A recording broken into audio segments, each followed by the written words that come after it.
이번에는 라면 소식으로 시작하겠습니다.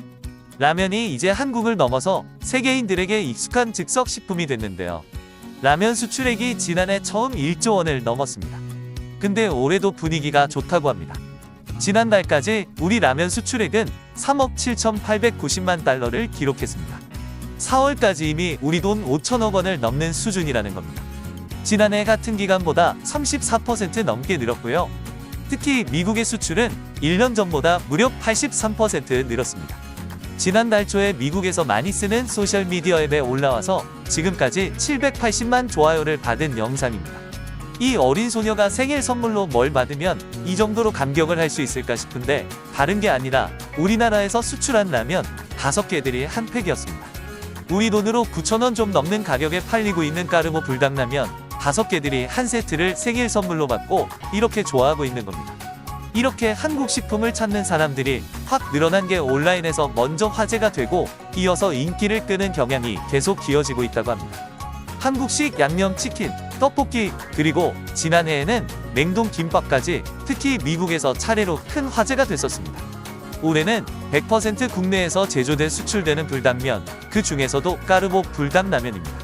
앞서 보신 소녀뿐만 아니라 미국의 유명 래퍼 카디비 음식 인플루언서가 만든 영상을 비롯해서 온라인에 나 이거 먹어봤다고 인증하는 영상들이 그야말로 넘쳐나고요.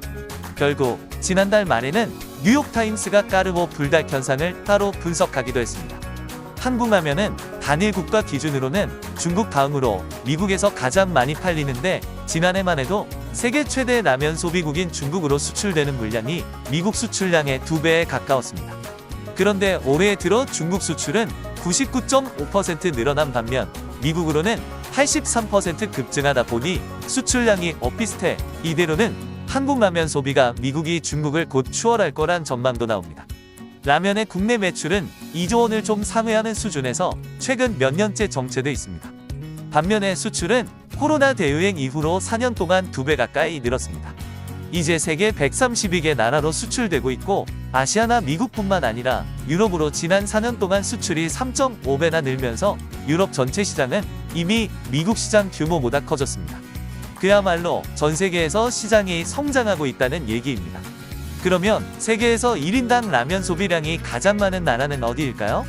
당연히 한국이라고 생각하실 텐데 정답은 베트남입니다. 세계 라면 협회의 발표에 따르면 베트남이 2년 연속 1위를 차지했습니다. 기존의 1위였던 우리나라는 2위로 내려온 상태입니다. 이건 라면의 글로벌화를 잘 보여주는 지표이기도 하죠. 우리 식품업계가 국내 시장 정체를 타개할 수 있는 활로를 해외에서 찾은 좋은 예입니다. 인스턴트 라면은 일본이 만들었지만 이걸 훨씬 발전시킨 건 한국이라고 할 수 있죠. 삼양라면의 첫 등장만 해도 일본 설비와 레시피로 만들어졌으니 실제로 초창기 국물 베이스도 달랐었습니다. 이게 70년대부터 소고기 베이스로 바뀌어 칼칼해지는 우리 라면으로 발전했죠.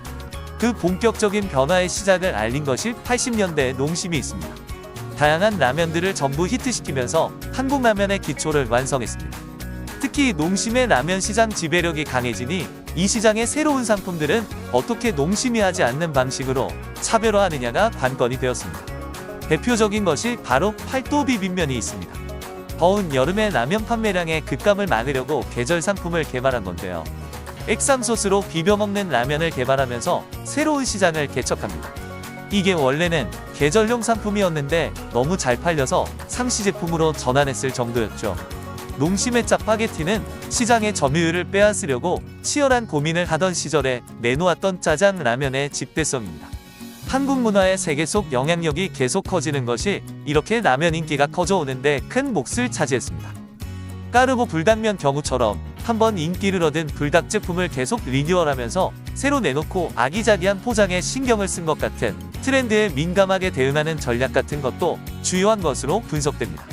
한국 라면의 개성을 유지하면서도 이른바 글로벌과 로컬의 합성어가 뜻하는 대로 현지화에 성공하는 제품력을 계속 향상시킬 필요가 있다는 겁니다.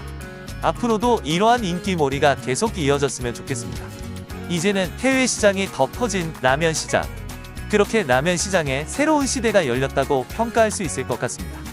과연 이러한 좋은 시기가 얼마나 지속될 수 있을지, 그리고 앞으로 각 시장에서 일어나는 변화에 우리 라면 기업들이 얼마나 적응할 수 있을지도 지켜봐야 할 것 같습니다. 감사합니다. 구독과 좋아요는 콘텐츠 제작에 커다란 힘이 됩니다.